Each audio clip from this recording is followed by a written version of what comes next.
South ఇండియాలోని అతి తక్కువ ధరలకి రత్నాలనందించే ఏకైక సంస్థ 6JVR. Welcome to Suman TV. నేను దీప. ఈరోజు నాతో పాటు ఉన్న గెస్ట్ గురించి కొంచెం ప్రత్యేకంగా చెప్పాలి. ఈయన సీరియల్స్లోనూ ఫేమస్సే, మూవీస్లో కూడా చాలా సక్సెస్ఫుల్గా ముందుకెళ్తున్నారు. రెండు సైమల్టేనియస్గా తీసుకెళ్తున్నారు. అండ్ ఈయనని 90s కిడ్స్ బాగా ఇష్టపడతారు, తిట్టుకుంటూ ఇష్టపడ్డారు చాలామంది. మరి ఆ యాక్టర్ ఎవరో కాదు, భరణి శంకర్ గారు. మాట్లాడేద్దాం ఆయనతో. నమస్తే భరణి శంకర్ గారు. నమస్తే అండి. దీప గారు నమస్తే అండి. అసలు మిమ్మల్ని చూస్తుంటే ఏంటి ట్రాన్స్ఫర్మేషన్, అసలు యంగ్ యూత్ లుకింగ్ ఇదిలో కనిపిస్తున్నారు. ఏంటిది?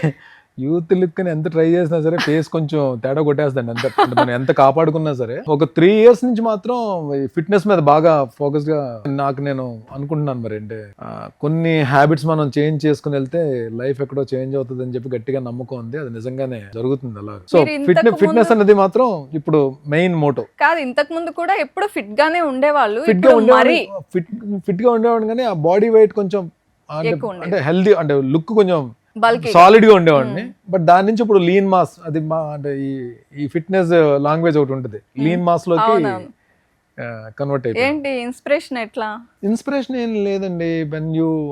మీరు రెగ్యులర్ వర్కౌట్స్, డైట్ మీద కంట్రోల్ ఉంటే బాగుంటుంది, లైఫ్ కూడా బాగుంటుంది, ఎక్కువ కాలం బతకచ్చు. ఓకే. సో ఫిట్ గా ఉండొచ్చు. ఫిట్ గా ఉంటే హెల్దీ బాడీ ఉన్న వాళ్ళకి హెల్దీ మైండ్ ఉంటుంది. అండ్ మనం హెల్దీగా ఉంటే మన చుట్టూ ఉన్న వాళ్ళందరూ కూడా వాళ్ళు ఇన్స్పైర్ అవుతారు. చాలా మంది ఇన్స్పైర్ చేస్తున్న అవుతారు, మన ఫ్యామిలీ మెంబర్స్ కానీ మన ఫ్రెండ్స్ కానీ.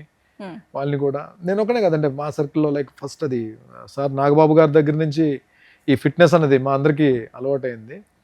చాలా మంది అన్నదానం చేస్తారు, వస్త్రదానం చేస్తారు, ఆయన మాత్రం అందరికి ఆరోగ్యం దానం చేస్తుంటారు. ఓకే. అంటే ఆయన చెప్తారా ఫిట్ గా ఉండాలి, కొంచెం ఫిట్నెస్ మీద కాన్సన్ట్రేట్ చేయండి? ఆయన చుట్టూ ఉన్న వాళ్ళందరికీ చెప్తారు. నాగబాబు గారితో మీ జర్నీ చాలా మందికి తెలుసు, మీ ఇద్దరు క్లోజ్ అని తెలుసు. మీరు ఇంకా చాలా మంచి విషయాలు చెప్తున్నారు, ఫిట్నెస్ గురించి చెప్తారు అని. ఆయన బయట వీడియోస్లో కూడా ఎప్పుడు మోటివేటింగ్గా మాట్లాడతారు, చాలా మంచి విషయాలు, మెసేజెస్ ఇస్తూ ఉంటారు. మీరు క్లోజ్గా ఉన్నారు కాబట్టి ఆయనలో బాగా నచ్చే విషయం ఏంటి మీకు? ఈజ్ అ ఫైటర్ అండి. అంటే మేము దగ్గర నుండి చూసాం కదా, ఆయన హెల్త్ విషయంలో కానీ బౌన్స్ బ్యాక్ అవ్వడం నా కళ్ళతో నేను చూశాను. నేను చాలా మందికి తెలియని విషయం ఏంటంటే వాళ్ళ తమ్ముడు గారి లాగే, పవన్ కళ్యాణ్ గారి లాగే, చిరంజీవి గారి లాగే ఈయన కూడా హెల్పింగ్ హ్యాండ్. ఎవరికైనా ఏ ఇబ్బంది వచ్చినా సరే ఫస్ట్ నేనున్నానని చెప్పి స్ట్రాంగ్గా నిలబడతారు.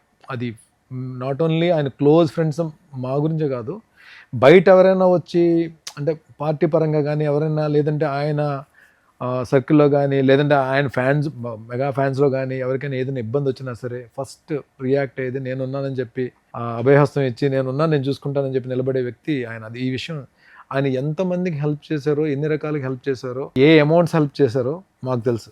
అది చాలా మందికి తెలియదు. అది అంటే this is not the platform to talk all these things. But క్లోజ్గా ఆయనతో మూవ్ అవుతాం కాబట్టి మాకు తెలుసు ఆయన ఎంతమంది ఆయన వలన హెల్ప్ తీసుకున్నారు. ఫైనాన్షియల్గా కానీ అన్ని రకాలుగా హెల్ప్ తీసుకున్న వాళ్ళు ఎంతమంది ఉన్నారో, ఏ రకంగా హెల్ప్ జరిగిందో మాకు తెలుసు. భరణి గారు, ఒక్కసారి where you are started, where you are now అని ఆలోచిస్తే ఏమనిపిస్తుంది? కెరీర్ అన్నది 2003లో నేను స్టార్ట్ చేశాను మా టీవీకి, స్టార్ మాకి నిత్య అనే సీరియల్ విజ్ఞాన్ రత్తయ్య గారిది. సో దాని తర్వాత ఈటీవీ, తర్వాత జస్టిల్లో జెమిని, తర్వాత ఆ 3 సీరియల్స్ వరకు కూడా భరణి ఓకే వైజాగ్ నుంచి వచ్చాడు, క్యారెక్టర్స్ గురించి ట్రై చేస్తున్నాడు, లక్కీగా టీవీలో హీరో కింద అయిపోయాడు. హీరో మెటీరియల్ కాదో నాకు తెలియదు అప్పటికి, బట్ హీరో అని చెప్పి ఒక పేరు పెట్టారు. ఆడియన్స్ చేస్తారు కదా నచ్చితే హీరోని. అలా అని కాదు, అంటే నేను ఎప్పుడు అద్దంలో చూసుకున్నప్పుడు నా ఫేస్ హీరో అని చెప్పి నేను ఎప్పుడు ఫీల్ అవునండి. మేబీ ఎక్కువ నెగిటివ్ క్యారెక్టర్స్ చేయడం వలన ఆ స్టాంప్ పడిపోయిందేమో నాకు తెలియదు నాకు. సో జస్టిల్లో సీరియల్, నాన్న సీరియల్ తర్వాత వచ్చిన సీరియల్ చీలాసో స్రవంతి తర్వాత మాత్రం నాకు అంటే నా మీద నేను ఆర్టిస్ట్ అని చెప్పి కాన్ఫిడెన్స్ డెవలప్ అవడానికి కారణం మాత్రం చీలాసో స్రవంతి సీరియల్ మాత్రం నాకు అన్నీ తీసుకొచ్చింది. పేరు తీసుకొచ్చింది, ఆర్టిస్ట్ నన్ను గుర్తింపు తీసుకొచ్చింది, నా మీద నాకు నమ్మకం ఆర్టిస్ట్ నమ్మకం నాకు పెరిగేటట్టు చేసింది, బోల్డ్ అవార్డ్స్ తీసుకొచ్చింది. బట్ ఆ సీరియల్ తర్వాత నా రెమ్యునరేషన్ పెంచింది అదే సీరియల్. అవును కదా, ఆ సీరియల్లో వచ్చిన ఫేమ్ వల్లనే తర్వాత నేను చేసిన సీరియల్స్ అన్ని మంచి స్టాండర్డ్స్ సెట్ చేసింది. కానీ యాక్టర్ గా వచ్చే ముందు చాలా డౌట్స్ తో వస్తారు. అసలు మనం చేయగలమా, మనకు ఆపర్చునిటీ వస్తుందా, ఇట్లా అంతా. మీకు ఎలా ఆపర్చునిటీ? డౌట్స్ లేవు, ఏం లేదు, నాకు బ్లాంక్ తో వచ్చానండి. ఓకే. ఏదో రీజన్ ఎవరో కామెంట్ చేయడం వల్ల మనకి ఎక్కడో బాధ అనిపించి ఇటు వచ్చాము. అంటే సరే మనం కూడా ఒకసారి ట్రై చేద్దాం చెప్పి వచ్చాము. వచ్చిన తర్వాత అంటే ఒక్కొక్కసారి అంటే మనకి లక్ ఎలా యాడ్ అవుతుంది అంటే ఒక సీరియల్లో ఆర్టిస్ట్ని మారుద్దామని హీరోని మారుద్దాం అని చెప్పి ఆ హీరోని మార్చి నన్ను పెట్టారు. అలాగే ప్రియాంకలో కూడా హీరోని మార్చి నన్ను పెట్టారు. ఆ టైంలో నేను ఎంటర్ వాళ్ళకి ఏంటో అప్పటి వరకు ఉన్న ఫేసెస్ కాకుండా ఒక ఫ్రెష్ ఫేస్ అవసరమైంది. లక్కీగా ఆ టైంలో నేను రావడం నాకు హెల్ప్ అయింది. ఏది ఫస్ట్ టూ సీరియల్స్ వరకు. బట్ జస్టిల్లో మాత్రం జస్టిల్లో కూడా ఫ్రెష్ ఫేస్ గురించే వాళ్ళు సెట్ చేశారు. బట్ ఆ సీరియల్ నాకు ఏమైందంటే చీలాసో స్రవంతిలో క్యారెక్టర్ పడడానికి ఆ సీరియల్ హెల్ప్ అయింది. బట్ చీలాసో స్రవంతి మాత్రం నాకు అంటే స్టార్టింగ్ అంటే వన్ వీక్ టెలికాస్ట్ అయిన దగ్గర నుంచే నాకు అంటే క్యారెక్టర్ ఆడియన్స్లోకి చాలా బాగా ఫాస్ట్గా వెళ్ళింది. అది చాలా రేర్ అండి. అంటే చాలా మందికి అంటే కెరీర్ స్టార్టింగ్లోనే అలాంటి క్యారెక్టర్స్ పడితే మనకి కాన్ఫిడెన్స్ వస్తుంది. అంటే లక్ కూడా అది. కెరీర్ స్టార్టింగ్లో అలాంటి క్యారెక్టర్స్ పడడం మాత్రం నిజంగానే లక్ అనుకోవాలి. సో చిలాసో ఎన్ని ఇయర్స్ జరిగిందండి షూట్ అంతా కూడా? 5 years అనుకుంటాను. 5 years. సో వాళ్ళందరితో కనెక్షన్ ఇంకా ఇప్పటికీ 100%. నందు పాజిటివ్ క్యారెక్టర్ అంటే weekly once 10 days monthly once అయినా మాట్లాడుకుంటుంటాం మేము. శేఖర్ అందులో ఛత్రపతి శేఖర్ ఫ్రెండ్ శశిధర్ అని చెప్పి ఇంకో ఆర్టిస్ట్ ఉన్నాడు. అబ్బాయి నా క్లోజ్ ఫ్రెండ్. హీరోయిన్ మీనా గారు, మనా చౌదరి గారు అయితే ఇంకా నాకు లైక్ సొంత అన్నయ్య లాగా. ఎందుకంటే నాకు లైఫ్ ఇచ్చిన ప్రొడ్యూసర్ కదండి.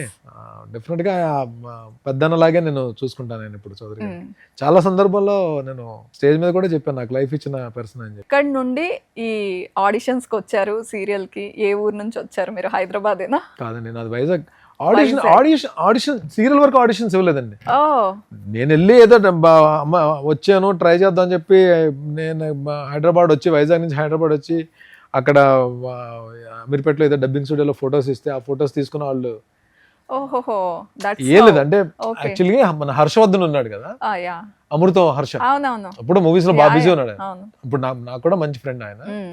సో ఆయన హీరోగా చేస్తూ ఆయనకేదో మొత్తానికి రైటింగ్ సైడ్ వెళ్దాం అనే ఆలోచనతో మరి ఏదో డేట్స్ ఇవ్వలేకపోవడం వలన ప్రొడక్షన్ రీప్లేస్ చేద్దాం అని చెప్పి అనుకున్నారు. ఆ టైంలో నా ఫొటోస్ చూసి కొంచెం రిజంబ్లెన్స్ ఉందని చెప్పి సరే భరణిని తీసుకుందాం ఈ క్యారెక్టర్ అని చెప్పి వాళ్ళకి కాల్ చేశారు అన్నమాట. అలాగే జర్నీ అలా స్టార్ట్ అయింది. అంటే పెద్ద ఆడిషన్స్ ఇచ్చేసి ఇక్కడికి వచ్చి సినిమా కష్టాలు అసలు సినిమా కష్టాలు కానీ ఉన్నాయి, కష్టాలు లేవని లేదు.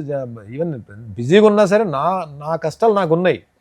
బట్ ఆ క్యారెక్టర్స్ కోసం మాత్రం నేను సీరియల్స్ వరకు నేను ఆ కష్టాలు అయితే పడలేదు. చీలాసో స్రవంతి తర్వాత మాత్రం నేను వెనక్కి తిరిగి చూసుకోలేదు. ఆబ్వియస్లీ కదా. ఓకే, మరి ఇంత వర్క్ వచ్చింది, ఇంత ఫేమ్ వచ్చింది, మళ్ళీ నా కష్టాలు నాకు ఉన్నాయి అంటున్నారు. ఎలాంటి కష్టాలు, ఎందుకు అసలు? ఒక డిసిప్లైన్డ్ లైఫ్ అన్నది లేదండి. ఒక క్రమశిక్షణతో కూడిన జీవితం అయితే కాదు నాది. చదువు అంటే అబవ్ యావరేజ్ కింద ఉండేది, కానీ నాకు వాళ్ళు చెప్పిన మాటలు నాకు సరిగ్గా బుర్రకెక్కేవి కాదు. నా ప్రయారిటీస్ వేరు.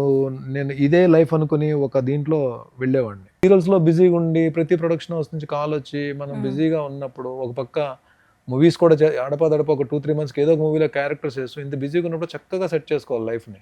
మనం ఏంటంటే వచ్చిన డబ్బులు వచ్చినట్టు ఖర్చు పెట్టేసి తాగి తన్నాలాడి తిరిగి నేనంటే దీంట్లో నేను ఫ్రెండ్స్ని ఎవరిని, నా ఇండస్ట్రీలో ఉన్న ఫ్రెండ్స్ని ఎవరిని కూడా నేను పాయింట్అవుట్ చేయట్లేదు. ఎందుకంటే ఏ మనిషి సక్సెస్కైనా ఏ మనిషి పతనానికైనా బ్యాడ్ లక్ అని చెప్తారు, లేదంటే నా తలరాత విధిరాత అన్నీ అబద్ధాలు, తప్పించుకోవడానికి ఆడే మాటలు, లేదంటే ఫ్రెండ్స్ వల్ల పాడైపోయినా తప్పించుకోవడానికి మాట్లాడే మాటలు తప్ప మనం కింద పడడానికి సక్సెస్లో పైకి వెళ్ళడానికి మనమే రీజన్. మనం ఇది ఎవరిని దేనికి వేరే కారణం ఉండదు.